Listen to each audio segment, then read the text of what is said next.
नमस्कार। स्वागत है एक बार फिर से आप सभी का जिज्ञासा में।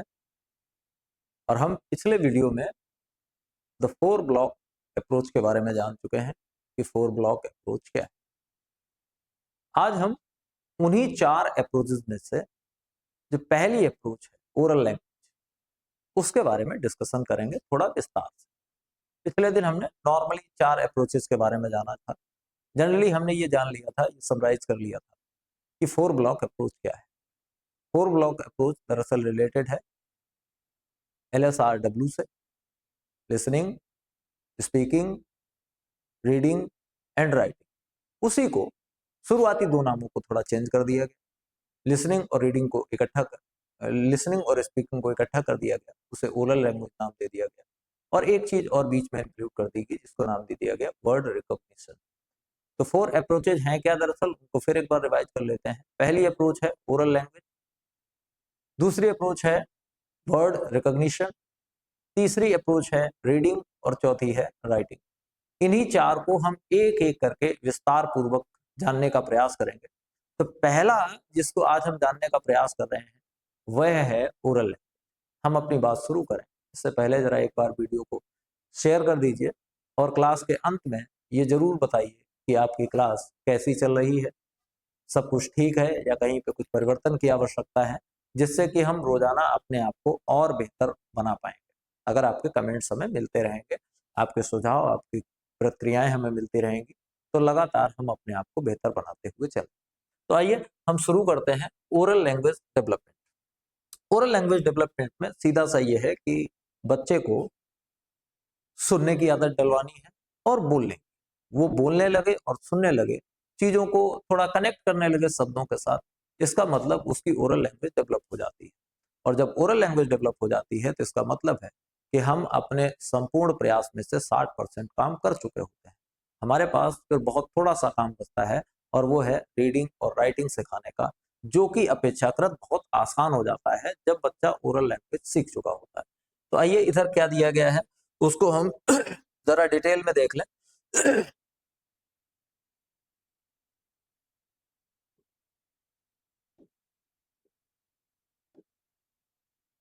Oral language development.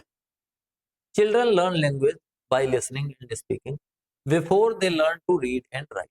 वही बात यहाँ बताई कि बच्चे इससे पहले कि पढ़ना और लिखना सीखें, इससे पहले वो सुनना और बोलना सीखते हैं। ठीक है, चिल्ड्रन लर्न लैंग्वेज, बच्चे लैंग्वेज सीखते हैं बाय लिसनिंग एंड स्पीकिंग, सुनने से और बोलने से, before they learn to read and write, लिखने और पढ़ने से पहले वो बोलना और सुनना सीखते हैं। बिफोर एंटरिंग स्कूल, स्कूल में प्रवेश करने से पहले, दे आर ऑलरेडी इक्विप्ड, वे हासिल कर चुके होते हैं या प्राप्त कर चुके होते हैं with the vocabulary from their immediate environment, अपने मौजूदा परिवेश से वे शब्दावलियां ग्रहण कर चुके होते हैं स्कूल जाने से पहले। आप ये नहीं कह सकते कि हमें पूरा बच्चा मिला है, नहीं, वो बहुत कुछ जान रहा होता है उसमें, बस उसको लिखना पढ़ना नहीं आ रहा होता। बाकी चीजें ओरली लैंग्वेज को तो वो जान ही रहा होता है, उसके पास वोकैब होती है अपनी। हेंस इट बिकम्स इम्परेटिव, इसलिए ये और ज्यादा अनिवार्य हो जाता है that they are given ample exposure. Ample मतलब होता है प्रचुर यानी खूब, कि उन्हें खूब प्रचुर मात्रा में एक्सपोजर दिया जाए टू द टारगेट लैंग्वेज, उस भाषा में जिस भाषा को वो सीखना चाहते हैं। अब ये आप कैसे दे सकते हैं, तो आप ऐसे परिवेश क्रिएट कर सकते हैं, आप ऐसा माहौल बना सकते हैं जिनकी मदद से आप उसे ऐसा माहौल दे दें जिसमें कि वह और बेहतर और बढ़िया और अच्छा सीख पाए। ठीक है, मैं थोड़ा बैठ जाता हूँ मुझे थोड़ी आसानी रहेगी बोलते समय। ठीक है, आगे है which include both listening and speaking in the sad language. अब एक्सपोजर काहे में देना है, एक्सपोजर आपको 2 कामों में देना है। एक तो एक्सपोजर देना है उसको लिसनिंग में, उसे ऐसे खूब मौके प्रदान करो कि वो चीजों को सुने, उसे ऐसे खूब मौके प्रदान करो कि वो बोले। अगर वो खूब बोलेगा और खूब सुनेगा, इसका मतलब आप उसे एम्पल एक्सपोजर दे रहे हैं। और जितना ज्यादा एक्सपोजर उसको मिलेगा उतना बेहतर वह होता हुआ चला जाएगा उस लैंग्वेज। ठीक है, दिस बिकम्स मोर इंपॉर्टेंट, ये बात और भी महत्वपूर्ण हो जाती है in the case of L2। किसके?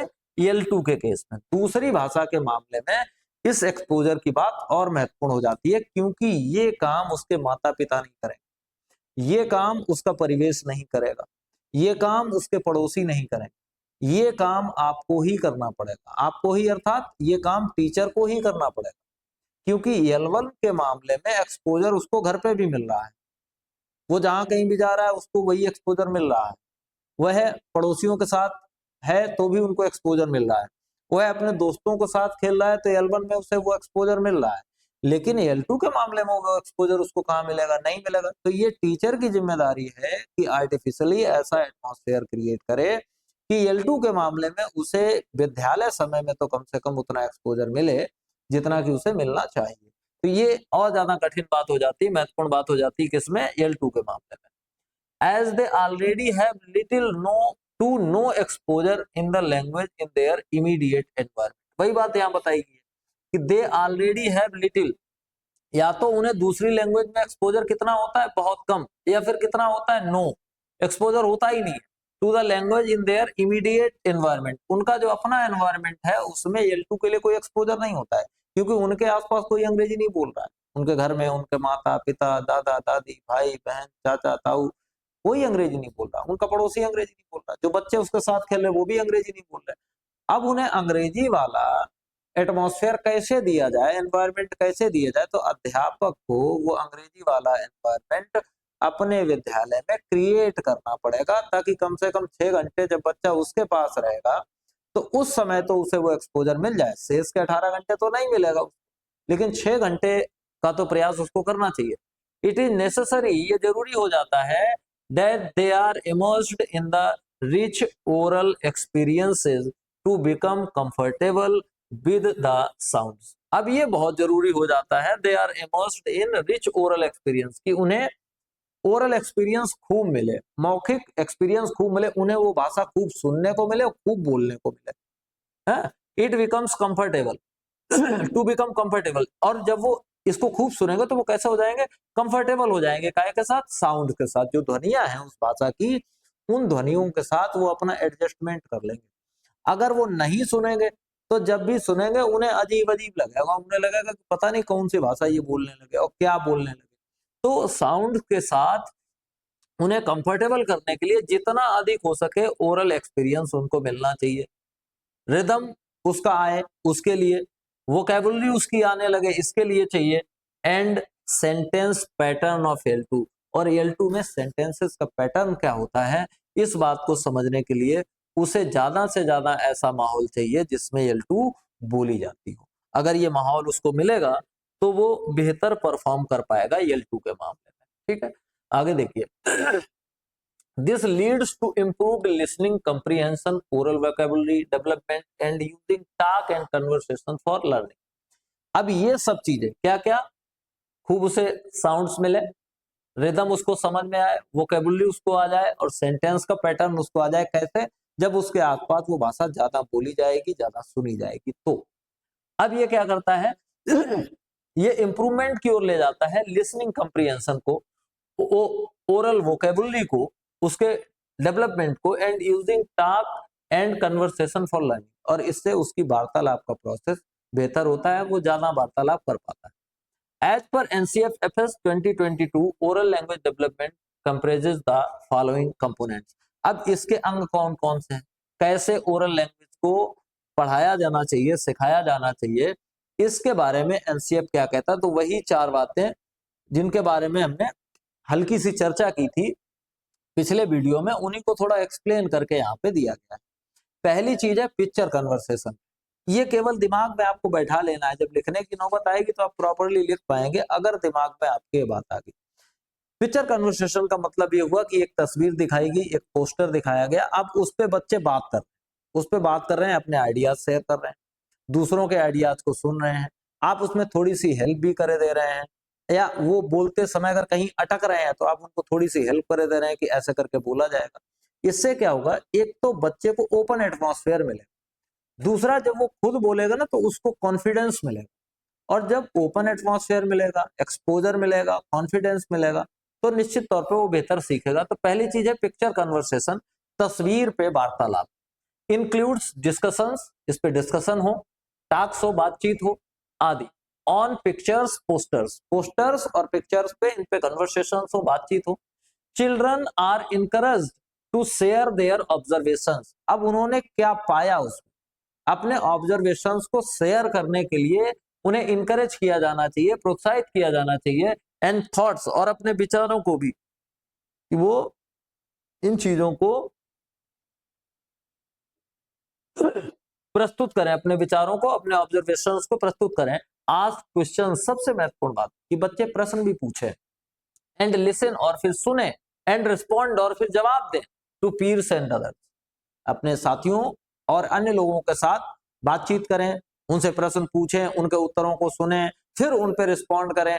तो इस तरह से एक ऐसा एटमॉस्फेयर क्रिएट होगा जो कि ओरल लैंग्वेज रिच होगा, यानी ओरली खूब रिच एटमॉस्फेयर क्रिएट होगा। और जितना ओरली रिच एटमॉस्फेयर क्रिएट होगा, उतनी ही अच्छी उन लोगों की लैंग्वेज होगी, उतनी ही अच्छी उन लोगों की भाषा होगी। ये पिक्चर कन्वर्सेशन हेल्प करेगा। ठीक। दूसरा है शेयरिंग एक्सपीरियंसेस। एक्सपीरियंसेस शेयरिंग मतलब अपने एक्सपीरियंसेस को शेयर करना, अपने अनुभवों को शेयर करना। प्रोवाइड्स अपॉर्चुनिटीज, ये अपॉर्चुनिटी प्रदान करता है, अवसर प्रदान करता है फॉर चिल्ड्रन, बच्चों के लिए, टू टॉक, बातचीत करने का। एंड इनकरेज, और उन्हें प्रोत्साहित करता है them to share their experiences, अपने एक्सपीरियंसेस को शेयर करने के लिए। फीलिंग्स, अपने फीलिंग्स को शेयर करने के लिए। एंड आइडियाज, और अपने विचारों को शेयर करने के लिए। विदाउट फियर और judgment, in a comfortable environment. दूसरा, बच्चों को खुला छोड़ दो कि कल आप कहाँ गए थे, और बताओ तुम कहाँ गए थे, तुम कहाँ गए थे, तुम कहाँ गए थे। अब वो सब आपस में बात कर रहे थे कि वो कहाँ गए थे, फिर वहां क्या हुआ था, वहां उन्होंने क्या क्या देखा था, क्या उन्हें अच्छा लगा था, क्या उन्हें बुरा लगा था, क्या होना चाहिए था, क्या नहीं होना चाहिए था। ऐसी बहुत सारी बातें वो कर रहे हैं। बात ये ध्यान रखनी है कि एनवायरनमेंट इस मामले में कैसा होना चाहिए, कंफर्टेबल। अब उनको रोका टोका नहीं जाना चाहिए, अब वो कर रहे हैं बात तो उनको करने देना चाहिए। दूसरा, बात करने के लिए उन्हें इनकरेज करना चाहिए, जजमेंटल नहीं होना चाहिए इस बात में कि वो बच्चा सही बात कर रहा है या नहीं कर रहा है। कर रहा है, बात कर रहा है, द मोस्ट इंपॉर्टेंट थिंग कि वो बात कर रहा है। सबसे इंपॉर्टेंट बात क्या है कि वो बात कर रहा है, अगर नहीं कर रहा है तो गलत, बात कर रहा है तो ज्यादा बढ़िया। फिर आता है अगला तीसरा तरीका, वो है स्टोरी टेलिंग का, कहानी सुनाने का। इसमें क्या है, स्टोरी टेलिंग में आपको कहानियां सुना, ठीक है। Stories are a good medium for learning about social relationships.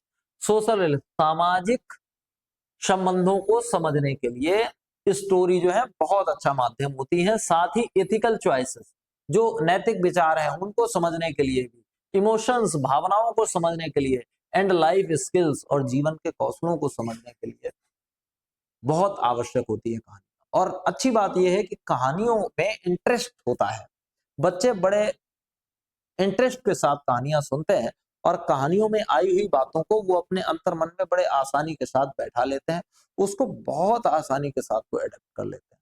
तो कहानियों की ये खासियत है। Acquaint them with their culture and social norms, उनका जो कल्चर है, उनकी जो संस्कृति है, और उनकी जो सामाजिक ताना बाना है, उसमें वो उसको जोड़ पाते हैं। एंड क्रिएट अवेयरनेस, और अवेयरनेस तैयार कर पाते हैं अबाउट देयर सराउंडिंग्स, की उनके आसपास क्या है। तो कहानियों के थ्रू अगर उनको सिखाया जाएगा, पढ़ाया जाएगा, तो वो इंटेक्टेड रहेंगे, एक वो आपकी बातों में शामिल रहेंगे, तो निश्चित सी बात है ज्यादा सीखेंगे। Listening to stories help children learn new words. अब कहानी सुनना बच्चों की हेल्प करता है काय में, नए शब्द सीखने में। एंड प्रॉब्लम सॉल्विंग, और समस्याओं को सॉल्व करने में, जो स्किल्स होती है समस्याओं को सॉल्व करने की, उसमें भी हेल्प करता है। अपार्ट, इसके अलावा, from listening to story, children also need to be given the opportunity to tell, narrate story. अब केवल कहानियां उनको सुनाना नहीं है, बल्कि उनको अपॉर्चुनिटीज भी देनी है, उनको अवसर भी देने हैं। किस बात के, कि वो अपनी तरफ से उसी कहानी को अपने शब्दों में सुनाए, या कोई नई कहानी वो सीख के आए हैं तो उस कहानी को सुनाए। तो स्टोरी टेलिंग जो है वो टू वे सिस्टम है, मतलब आप भी सुनाएंगे और फिर बच्चे भी सुनाएंगे। इससे क्या होगा, कन्वर्सेशन में बढ़ोतरी होगी, कन्वर्सेशन बढ़ेगा। और जब कन्वर्सेशन बढ़ता है, इसका मतलब आपकी भाषा और भी स्ट्रांग हो रही है। ड्रामा और रोल प्ले के बारे में मैंने बताया था, ये सबसे फ्लेक्सिबल तरीका है, सबसे ज्यादा फ्लेक्सिबल है और सबसे ज्यादा इंटरेक्टिंग है, सबसे ज्यादा इंटरेस्ट भी इसी में आता है। Drama and role play cultivate vocabulary acquisition, vocabulary की दक्षताएं बढ़ाता है विद इन मीनिंगफुल कॉन्टेक्स्ट, और कॉन्टेक्स्ट भी कैसे रहेंगे, मीनिंगफुल कॉन्टेक्स्ट रहेंगे, एंड बूस्ट कम्युनिकेशन। सबसे अच्छी बात है कि ड्रामा और रोल प्ले क्या करता है, कम्युनिकेशन बूस्ट करता है। ये आपके प्रश्न हो सकते हैं, drama boost dot dot dot, और ऐसा करके आपको 4 विकल्प देंगे। कॉन्फिडेंस, ये कॉन्फिडेंस बढ़ाता है। तीसरी सबसे महत्वपूर्ण चीज, ये एक्सप्रेशंस बढ़ाता है, यानी जब आप अपनी बात को रख रहे हैं तो पता लगा एक धुन में है, दुखी वाली बात भी वैसे ही कहते जा रहे हैं, सुख वाली बात भी वैसे ही कहते जा रहे हैं, हंसी वाली बात भी। एक्सप्रेशंस आने चाहिए कि कब वो दुख की बात कर रहा है, कब खुशी की बात कर रहा है, तो वो एक्सप्रेशंस भी। एंड फ्लुएंसी, और सबसे अच्छी बात क्या है, फ्लुएंसी भी बढ़ती है, वो लगातार बोलना सीख पाते हैं। They refine both verbal and non verbal communication skills. अब ये क्या करते हैं, वर्बल और नॉन वर्बल दोनों प्रकार की कम्युनिकेशन स्किल्स को बढ़ाते हैं। thus fostering a comprehensive linguistic competence. The plot and character also provide the learners with the opportunity where they empathize with the characters. These help them in the resolution of conflicts. तो बहुत सारी चीजें हैं यहाँ पे। असली बात ये कही गई है कि इससे लाभ क्या मिलता है, एक तो प्रवाह आ जाता है, दूसरी चीज आ जाती है कि उन्हें बहुत से संघर्षों में अपना रिसोल्यूशन यानी अपनी चीजें क्लियर करने में उन्हें मदद मिलती है। और फिर आता है some classroom practices for oral language development are. अब इसके अलावा ये 4 हमने बड़ी बड़ी कर ली, कौन सी, एक तो पिक्चर कन्वर्सेशन हो गया, दूसरा हो गया हमारा शेयरिंग एक्सपीरियंसेस, तीसरा हो गया स्टोरी टेलिंग, और चौथा हो गया ड्रामा और रोल प्ले। इसके अलावा भी कुछ चीजें आती हैं, पिक्चर टॉक, ठीक, उसके अलावा आता है डिस्क्रिप्शंस, ठीक, फिर आता है कन्वर्सेशन। कन्वर्सेशन कैसे, 2 तरह के, एक तो फ्री कि उनको बातचीत करने के लिए छोड़ दिया जाए कि बातचीत करो, या फिर गाइडेड, मतलब आप सामने बैठे हैं और आप अपने हिसाब से गाइड करते हुए उनसे बातचीत करवाएं, एक ये तरीका हो सकता है। आप डिस्कशंस करवा सकते हैं, आस्किंग एंड आंसरिंग, प्रश्न पूछ सकते हैं, उत्तर बता सकते हैं, इस तरह से भी करवा सकते हैं। ये भी कुछ तरीके हैं आपके सिखाने के। और इसके बाद आता है कुछ और काम भी आप ओरल लैंग्वेज के लिए कर सकते हैं, क्वेश्चंस हो सकते हैं, सिंगिंग रैम्स हो सकती हैं, चैंट्स हो सकते हैं, सॉन्ग्स हो सकते हैं, रीडिंग अलाउड, जोर जोर पढ़ना to children, playing games, games खेलना, एंगेजिंग इन ड्रामा, ड्रामा में लगा देना, रोल प्ले करवाना, डायलॉग बुलवाना, स्टोरी टेलिंग करवाना विद विजुअल्स, मतलब कुछ दृश्य दिखा के स्टोरी टेलिंग करवाना, and gestures, read along story, साथ साथ में कहानी पढ़ना, एंड ग्रीटिंग्स, और मिलने जुलने के तरीके उन्हें सिखाना। तो बहुत सारी चीजें जो आप ओरली सिखाते हैं, बेटा ऐसे गुड मॉर्निंग बोलेंगे, ऐसे गुड इवनिंग बोलेंगे, ऐसे गुड आफ्टरनून बोलेंगे, ये सब चीजें एनईपी 2020 हाइलाइट्स। अब एनईपी 2020 इस बात पे हाईलाइट करती है that language should be taught in an interactive way, कि लैंग्वेज जो है वो इंटरेक्टिव तरीके से सिखाई जानी चाहिए। दस teachers should not focus on correctness, teachers को सही होने पे फोकस नहीं करना है कि वो सही कर रहा है कि नहीं कर रहा है, इंपॉर्टेंट ये है कि कर रहा है। इन द बिगिनिंग, शुरुआत में इस बात पे कतई फोकस नहीं करना है कि वो सही से कर रहा है कि नहीं कर रहा है, शुरुआत में इस बात पे फोकस करना है कि वो कर रहा है या नहीं कर रहा है, बट ऑन एंगेजमेंट, लेकिन ध्यान किस पे देना है, एंगेजमेंट पे ध्यान देना है, एंड पार्टिसिपेशन, कि वो एंगेज्ड कितना है और पार्टिसिपेट कर रहा है या नहीं कर रहा है, ये बात एनईपी का। अब हम एक बार फिर इसको रिवाइज कर लें। ओरल लैंग्वेज में मुख्यतः पहली चीज आती है पिक्चर कन्वर्सेशन, ठीक है, पहली चीज क्या आती है, पिक्चर कन्वर्सेशन, जिसमें हम एक तस्वीर रखते हैं, उस पर फिर बातचीत करते हैं, प्रश्न पूछते हैं, जवाब देते हैं, एक तरीका। दूसरा तरीका है शेयरिंग एक्सपीरियंसेस, बच्चों से उनके एक्सपीरियंस शेयर करवाते हैं, फिर उन पे वार्तालाप करते हैं। तीसरा तरीका है स्टोरी टेलिंग, कहानी सुनाने का, पहले हमने सुनाई, उन्होंने रिपीट की, फिर उन्होंने अपने हिसाब से सुनाई, फिर उसमें कुछ प्रश्न बने, उन पे बातचीत की, इस तरह से। चौथा तरीका है रोल प्ले और ड्रामा का, रोल प्ले करवाया, काफी फ्लेक्सिबल तरीका होता है। इसके अलावा भी और बहुत से तरीके हमने देख लिए, गीत हुआ, कविता हुई, रेम्स हुए, स्टोरी टेलिंग विजुअल्स के साथ हुई, साथ साथ में तेज तेज स्टोरी पढ़ना हुआ, ये बहुत सारे तरीके हैं। और अनीपी लास्ट में ये कहती है कि शुरुआत में जब बच्चा लैंग्वेज सीख रहा है तो इस बात पे ध्यान नहीं देना कि वो सही सही सीख रहा है कि नहीं, इस बात पे ध्यान देना है कि वो इंगेज रह रहा है या नहीं, वो पार्टिसिपेट कर रहा है या नहीं, इस बात पे फोकस करते हुए हमें आगे बढ़ना है। तो आज हमने कुल मिलाकर के ओरल लैंग्वेज डेवलपमेंट के बारे में बातचीत कर ली है। अब अगले टॉपिक में, अगला जो टॉपिक है हमारा, आप देख पा रहे हैं, वर्ड रिकॉग्निशन, यानी शब्द की पहचान। तो इसके बारे में हम अगले अपने वीडियो में बातचीत करेंगे। तब तक जुड़े रहिए जिज्ञासा के साथ। मिलेंगे कल फिर एक और नए वीडियो में, एक और नए टॉपिक के साथ। तब तक कमेंट में हमें जरूर बताते रहिए कि आपको ये क्लास कैसी लग रही है। वीडियो को शेयर भी कर दिया करिए, जिससे कि हमें भी एनर्जी मिलती रहे। बहुत बहुत धन्यवाद आप सभी का। नमस्कार।